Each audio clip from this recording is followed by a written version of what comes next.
I'm glad that you guys found my video again, and welcome to Whispers of Chronoria. So let's dive into today's thrilling story. I first heard about Alicia Berenson on a hot July afternoon, the kind of day when the air feels heavy with secrets. I was sitting in my small office at the Grove, a psychiatric facility tucked away in North London, flipping through patient files that all sounded the same until I opened hers. Even before I saw the photographs, even before I knew the details, the name alone sent a quiet shiver through me. Alicia Berenson. She had been a celebrated painter, a woman whose art felt like a diagonal wound across the canvas. Beautiful, raw, torn, open.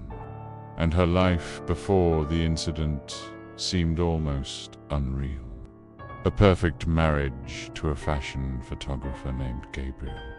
A beautiful house in one of London's calmest neighborhoods. A life that looked glossy, curated, effortless. And then, without warning, a single moment shattered everything. Alicia was found standing in the hallway of her home, her white dress soaked in blood. Her husband Gabriel was tied to a chair, his body limp, his face frozen in an expression of confused terror. He'd been shot 5 times in the face at close range. The gun was still warm. The house was silent. And Alicia wasn't hysterical or panicked or angry. She was calm, she was alive, and she never spoke another word. Not during the arrest, not during the investigation, not at the trial. From that moment forward, Alicia Berenson, the woman whose art once burst with emotion, became completely, utterly silent. Her only statement, if you could call it that, came in the form of a single painting she made just before being institutionalized.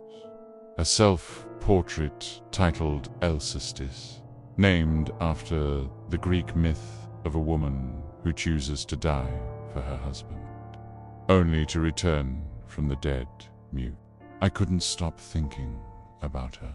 A woman who spoke through color and shape, suddenly refusing to speak at all. Was it guilt, trauma, manipulation, or something deeper, stranger, more fragile? While most people saw a murderer, I saw a puzzle-and intricate knot of silence and pain. And something inside me whispered that if I could untangle her story, I could save her. Maybe even save myself. Months later, when a job opening appeared at the Grove, I didn't hesitate. I applied with a desperation that surprised even me. And when I got the call saying I'd been hired, I felt a spark of something I hadn't felt in years. The Grove wasn't the kind of place you walked into casually.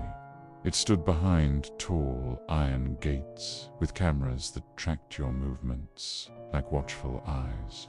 Inside, the air smelled of disinfectant and damp concrete.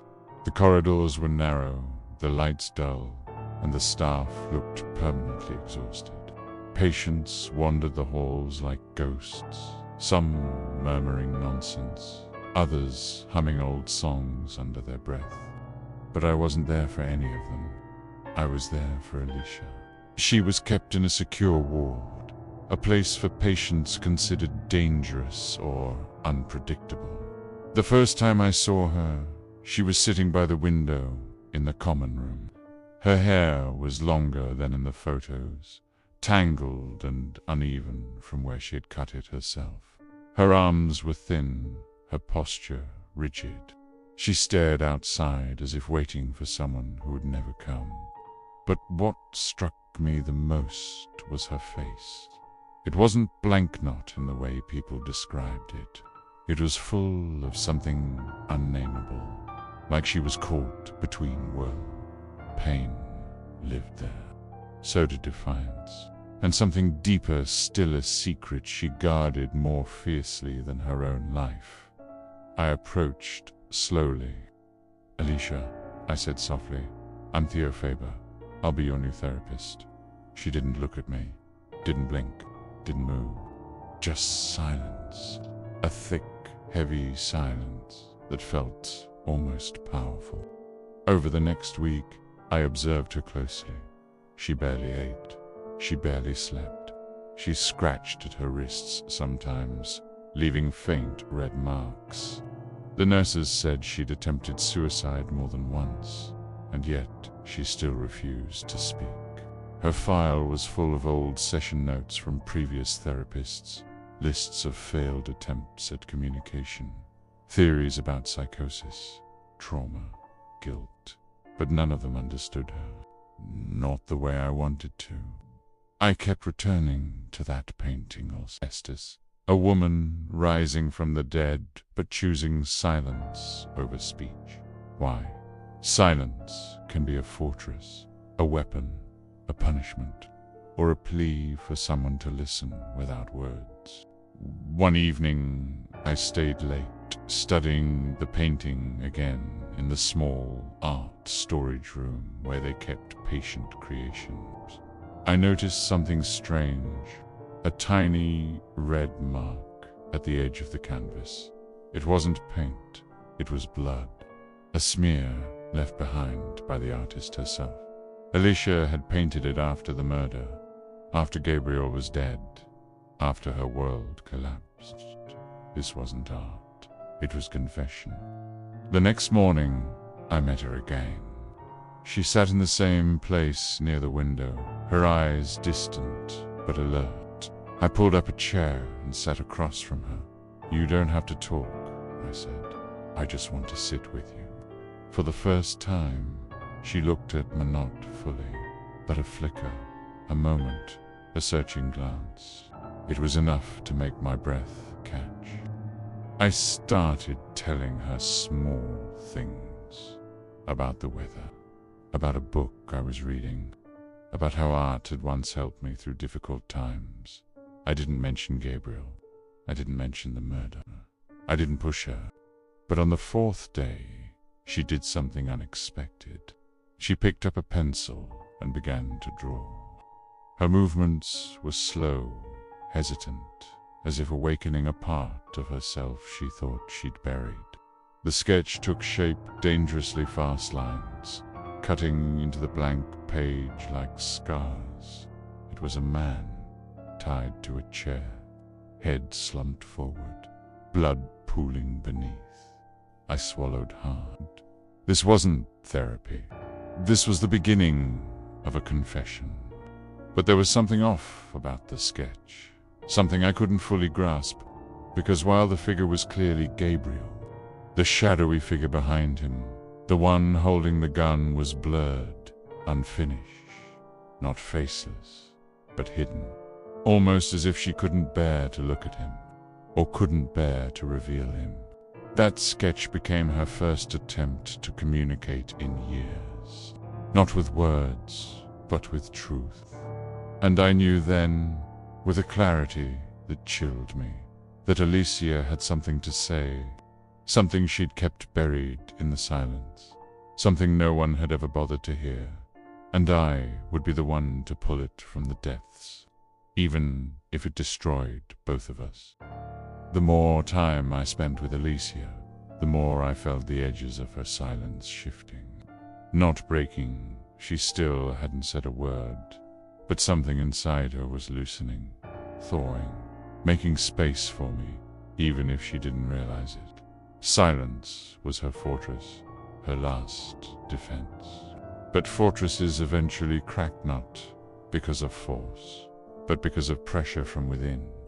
Every day, I sat across from her and spoke gently, letting my presence fill the gaps her silence left behind. I wasn't just a therapist anymore. I was a witness, a listener, a man trying to reach a woman drowning behind invisible glass. But I soon realized something unnerving.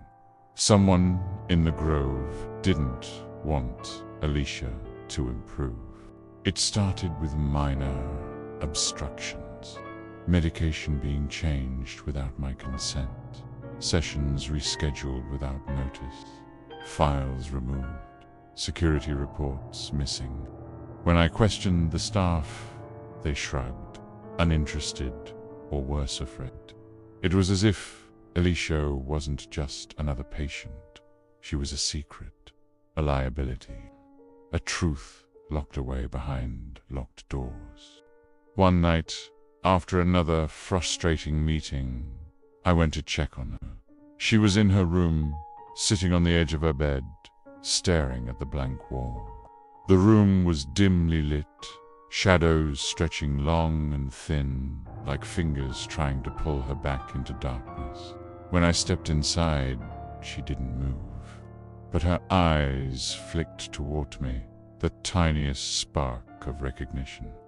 And then I saw something that nearly stopped my heart. Her wrists, fresh cuts, thin, deliberate lines, silent screams carved into skin.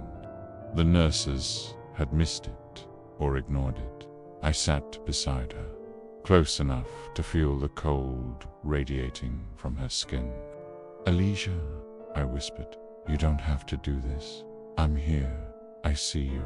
For a moment, just a moment, her jaw trembled, and I thought she might speak. But the words died before they reached her lips. Instead, she leaned slightly toward me, not touching, but close enough that I felt the weight of her pain. Then she reached for her pillow, slid a small folded piece of paper out, and handed it to me. Her hands shook. Inside was a sketch much rougher than the last one, drawn quickly, desperately. It showed a woman with her mouth sewn shut, black thread pulling her lips together, tears streaming down her face. And standing behind her was a shadowy figure, holding the needle. Not Gabriel, someone else. Someone she feared. "Alicia," I said softly, "is this the reason you're silent?" Her eyes met mine wide, haunted, begging to be understood. This wasn't just guilt. This wasn't just trauma. She hadn't chosen silence. Silence had been forced on her. Suddenly, her painting Alcestis made a new kind of sense, not as a myth about sacrifice, but as a story of punishment. She hadn't been the woman who died for her husband. She had been the woman brought back from death with her voice stolen. But why? And by whom? The next morning, I requested access to her old journals, the ones taken from her house after the murder. It took weeks of pushing, but finally, grudgingly, the administration complied. The notebook was weathered, the pages smudged, the handwriting frantic in some places, delicate in others. The entries started normal. Notes about Gabriel, their marriage, her art. Then the tone shifted. "I feel watched. Gabriel isn't himself. Someone is coming into the house at night. He doesn't believe me. I think I'm losing my mind." My chest tightened as I read. Then I reached one entry that made my blood run cold.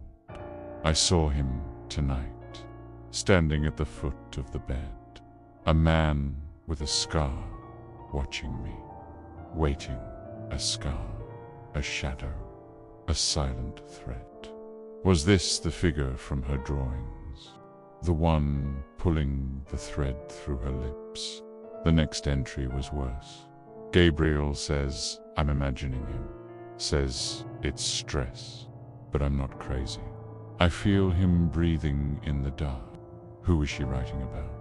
A stalker, an intruder, someone she knew, or was it someone connected to Gabriel? I needed answers, and the only person who could give them to me was still locked inside her silence. That afternoon, I entered her room quietly. She was painting against something she hadn't done in months. Her hair fell over her face, and her hands moved quickly, almost violently. When she noticed me, she stepped aside, wordlessly, letting me see the canvas. A house, her house, windows dark and smeared with red. But in the center, painted in frantic strokes, was a faceless man creeping through the doorway. A man with a jagged scar across his forearm. Not Gabriel, not a memory, a threat. Alicia, I breathed. He came to the house that night, didn't he? For the first time, something shifted in her expression. A tiny gasp escaped her lips, barely audible, but real. She took a step toward me, her hands trembling, and reached for my wrist. She gripped it tightly, so tightly her nails dug into my skin. Her eyes burned with a plea, begging me to understand. Then she mouthed a single word, soundless but clear. Help. My heart pounded. She had spoken not aloud, but with her soul. I squeezed her hand. I will, I promise. But she let go slowly, as if afraid the moment would shatter. But the truth was clear now. Alicia wasn't silent because she was guilty. She was silent because she was terrified. Terrified of someone still out there. Someone who had been in her house the night Gabriel died. Someone who had been watching her long before the murder. And I realized something else, something that made my skin crawl. Whoever that man was, Alicia believed he was still watching, and he wasn't finished. Alicia's silent plead help echoed in my mind long after I left her room. It wasn't just a request, it was a warning. A signal that whatever had happened the night Gabriel died was darker and more twisted than anyone at the Grove wanted to admit. And beneath it all was one truth pressing against my skull like a tightening vice.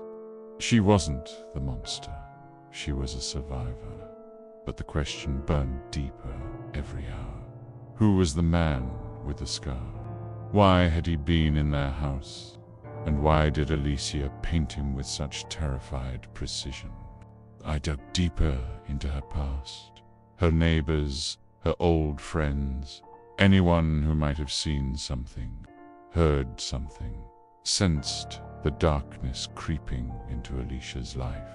What I found wasn't comforting. People spoke of Gabriel like he was a saint, kind, gentle, devoted. But there was something rehearsed in their voices, something too polished.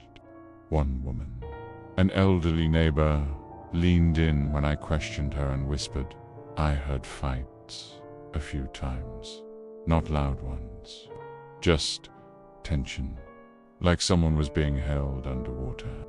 That image chilled me, held underwater, silent struggle.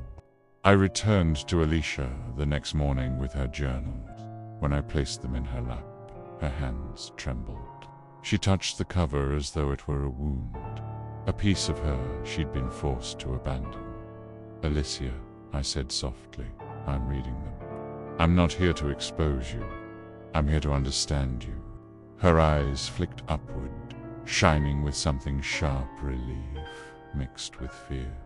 She opened the journal slowly. The pages rustled like dry leaves. She stopped on an entry near the back, one I hadn't yet reached, and pointed. Her hand shook violently. I read the line, he's getting closer. I looked up sharply. Who is getting closer? Her lips parted, a breath, a tremble, but no words. Instead, she grabbed a pencil and wrote one word on the margin of the page, watching. My stomach turned. Who's watching you? She squeezed her eyes shut. Tears slid down her cheeks. And then, as if pulled by an unseen force, she lifted her sleeves. A faint bruise, Fresh. I froze. Fingertip-shaped. Alicia. Who did that to you?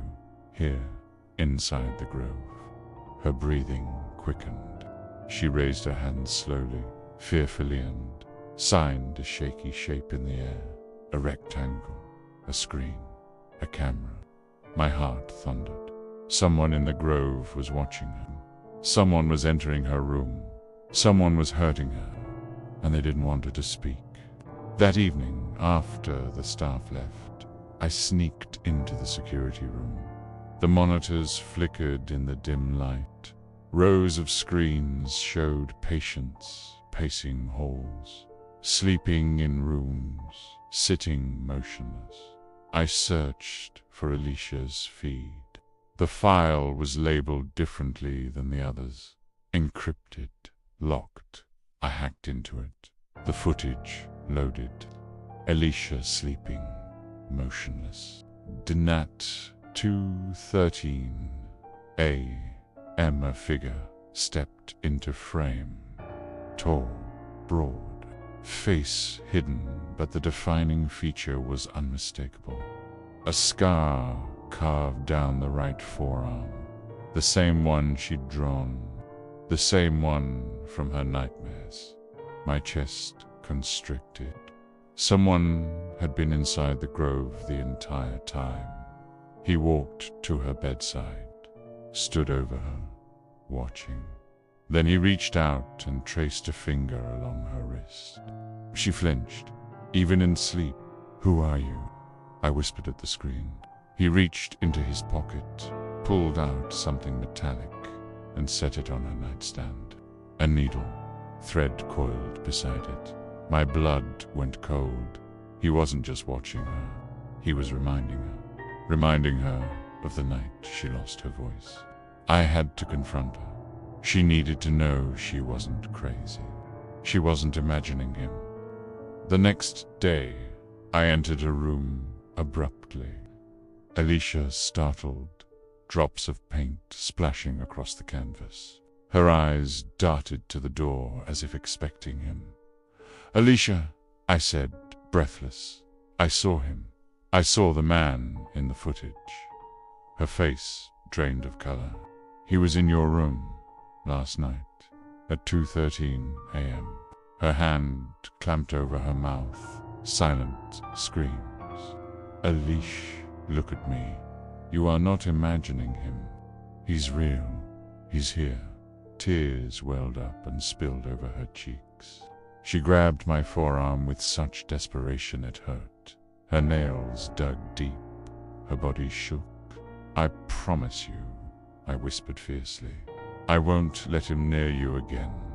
But as soon as I said that, she pulled away, stepping back like I had spoken a curse. She picked up her sketch pad and began to draw with frantic, violent strokes. Lines carved into paper, ink bleeding. Her hand moved with the speed of panic, terror, memory. Finally, she shoved the sketch into my hands. I looked, and everything inside me froze. It was a sketch of her bed, her sleeping body, the scarred man standing over her. But on the far edge of the drawing, behind the doorway, another figure lurked, a second shadow, a second presence. Someone watching the watcher, someone she feared more. I stared at the second silhouette, tall, dark, no face, just an outline. Alicia pointed at the second figure, then at me. Her finger trembled violently. My chest tightened. "You're saying he's connected to me?" She nodded slowly. "Horribly, yes." A cold wave washed over me. Had I opened a door I wasn't meant to? Had I triggered something? Had getting close to Alicia put us both in danger? But before I could ask further, a loud buzzer echoed through the corridor. An alarm. Footsteps. Shouting. A patient had attacked a nurse. Chaos broke the moment. As staff rushed in, Alicia grabbed my sleeve one last time. Her eyes were wide, desperate, pleading with a terror so pure it made my heart ache. She mouthed one more word, silent, pain-filled, but unmistakable. Run. And for the first time since I'd met her, I believed she wasn't warning me about the scarred man. She was warning me about someone much closer. Someone who already had their eyes on both of us. Alicia's whispered warning carved its way into my mind like a hot blade. For the first time, I wasn't sure if she feared the scarred intruder or me. The idea struck me like a blow. She trusted me, didn't she? No, she couldn't fear me. She trusted me, didn't she? I pushed the thought aside, trying to focus. I needed to figure out the connection tying all of this together. The intruder, Alicia's silence, Gabriel's murder, and now, this second shadow she claimed was linked to me.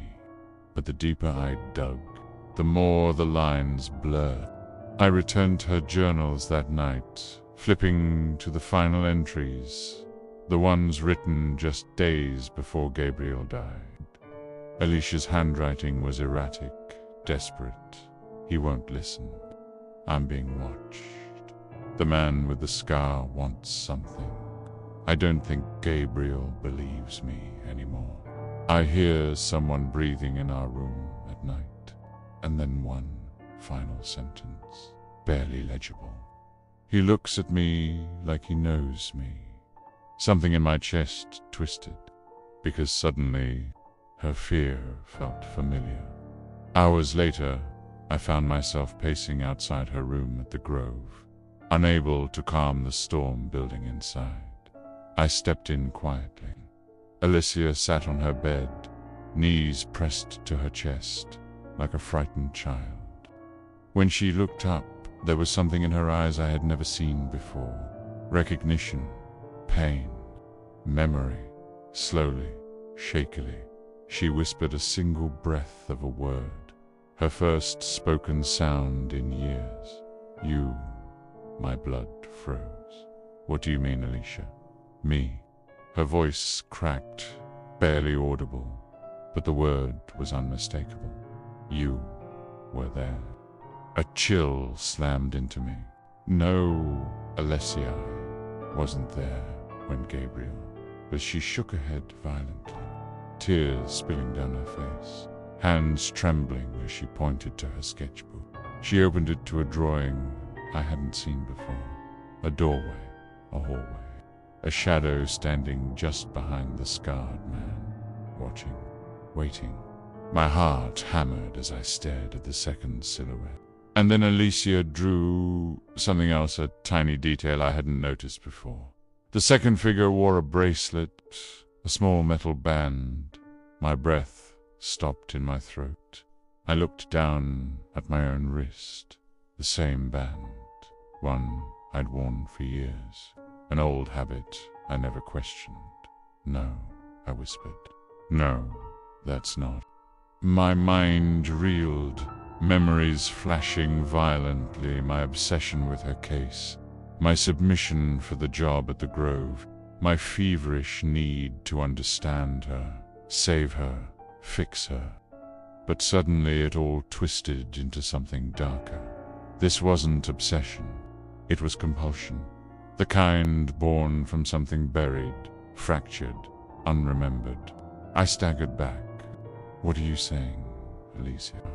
That I was there that night.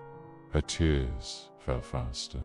And then she reached for her pillow, pulling out one last journal page she'd hidden. A page torn from her diary. A page written the night before Gabriel died. I saw him again. The one watching from the corner, not the scarred man, the other one. He stands very still, breathing, waiting. I don't know who he is, but I feel him. I feel him like he's already inside my head, like he knows me, like he wants something from me. Something inside me snapped open, a memory, a dark, buried memory exploding like a bomb. An old house, a cold night, a figure tied to a chair, a woman screaming silently, a man with a scar forcing me forward, pushing me. Say and do it. Say something. Do something. My own hand shaking. A gun. Gabriel's terrifier eyes. Alicia sobbing. And me. My own face, watching it happen from the doorway. A shadow, not touching, not acting, just watching.